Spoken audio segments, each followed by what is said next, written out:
Akwụkwọ nke Jọn, isi nke 13. Ugbu a tupu mmemme ngabiga ahụ, mgbe Yeshua matara na oge awa ya eruwo ịpụ n'ụwa gaa n'ebe Nna nọ, n'ihi na ọ hụrụ ndị nke ya nọ n'ụwa n'anya ruo ọgwụgwụ, ọ hụrụ ha n'anya. Mgbe ha riri nri anyasị ahụ gwụchara, nke ajọ omume tinyere ụgbọ n'obi Judas Iscariot, nwa Simon, ka ọ rara ya nye. Yeshua, ebe ọ maara na Nna ahụ enyewo ihe niile n'aka ya, nakwa na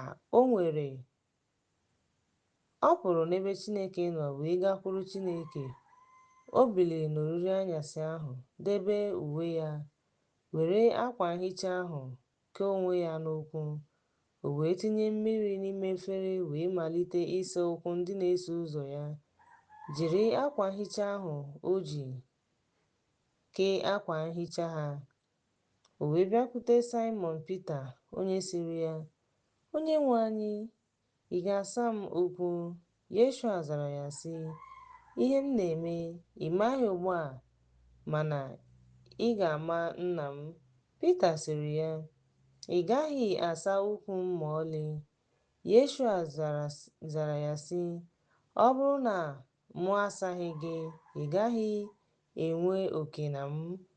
Simon Pita bụ Pita sị ya, "Onyenwe anyị, ọ bụghị naanị ụkwụ m, kamakwa aka m na isi m." Yeshua sịrị ya, Onyenwe anyị, ọ dịghị mkpa ịsa ụkwụ ya, kama ọ dị ọcha n'akụkụ niile. Unu dịkwa ọcha, mana ọ bụghị mmadụ niile." N'ihi na ọ maara onye ga-asa ya. Ọ sịrị, "Unu niile adịghị ọcha." Ya mere, mgbe ọ sachara ụkwụ ha, yikwasị uwe ya, nọdụ ala ọzọ, ọ sịrị ha, Unu maara ihe m mere unu. Unu na-akpọ m onye nkuzi na Onyenwe anyị. Onyenwe anyị, unu na-asịkwa na mụ onwe m bụ di na nwunye.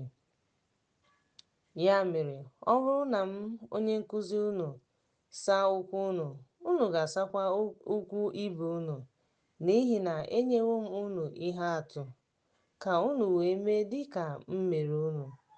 N'ezie, n'ezie, asị m unu, ohu adịghị ka onye nwe ya ukwu, onye nnọchiteanya adịghịkwa ka onye zitere ya ukwu.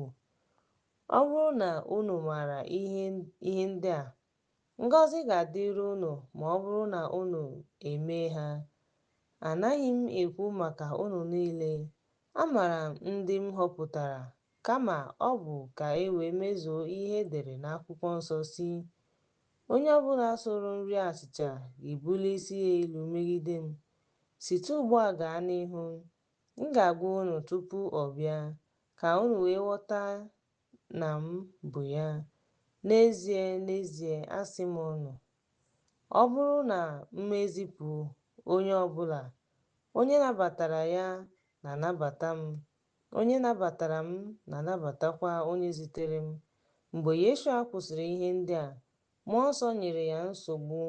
O wee gbaa akaebe sị, "N'ezie, n'ezie, ana m asị unu, otu onye n'ime unu ga-arara m nye."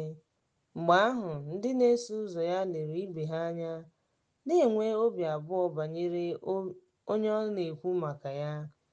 Ugbu a, otu n'ime ndị na-eso ụzọ ya nọ na-adabere n'obi Yeshua, onye Yeshua nụrụ. Simon Pita tụgharịrị lee ya anya ka o wee jụọ onye ọ bụ maka ya. Mgbe ahụ ka ọ dabere n'obi Yeshua, ọ sịrị ya, Yeshua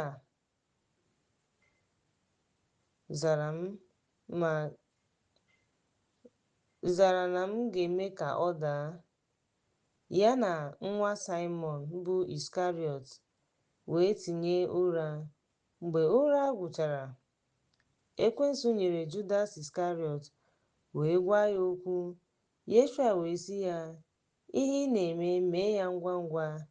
ma ọ dịghị onye n'ime ndị nọ na tebụl mara ihe ọ hụrụ kpatara o ji gwa ya okwu, n'ihi na ụfọdụ chere na ebe Judas nwere akpa ego, Tasọs gwara ya sị, zụta ihe ndị anyị chọrọ maka oriri ahụ, ma ọ bụ na o kwesịrị inye ndị ogbenye ihe. Ozugbo ọ nara akpa ahụ, ọ pụrụ ozugbo. Ebe abalị na-abụọ mgbe ọ pụrụ, Yeshua sịrị, ugbu a enyewo m nwa nke mmadụ otuto, enyewokwa Chineke otuto n'ime ya. Ọ bụrụ na enyewo Chineke otuto n'ime ya, Chineke ga-enyekwa ya otuto n'ime onwe ya ma nye ya otuto ozugbo. Ụmụntakịrị, anọ m n'etiti unu ruo nwa oge. Unu ga-ahụ m, mana dịka m gwara ụmụntakịrị sị, ebe m na-aga unu apụghị ịbịa. Ọ bụ na unu, ana m asị unu ugbu a, ana m enye unu iwu ọhụrụ, ka unu hụ ibe unu n'anya dịka m hụrụ unu n'anya. Unu hụkwara ibe unu n'anya. Site na nke a, mmadụ niile ga-ama na unu bụ ndị na-eso ụzọ m. Ọ bụrụ na unu hụ ibe unu n'anya. Simon Peter sịrị ya, Onyenwe anyị, ebee ka anyị na-aga? Yeshua zara ya sị, ebe m na-aga unu apụghị iso m ugbu a, kama ị ga-eso m ma emechaa. Pita sịrị ya, Onyenwe anyị, gịnị mere na agaghị m eso gị ugbu a? M ga-atọgbọ ndụ m n'ihi gị. Yeshua zara ya sị, ị ga-atọgbọ ndụ gị n'ihi m? N'ezie, n'ezie, ana m asị gị, oke ọkpa agaghị eti mkpu ruo mgbe ị gọnarịrị m ugboro 3.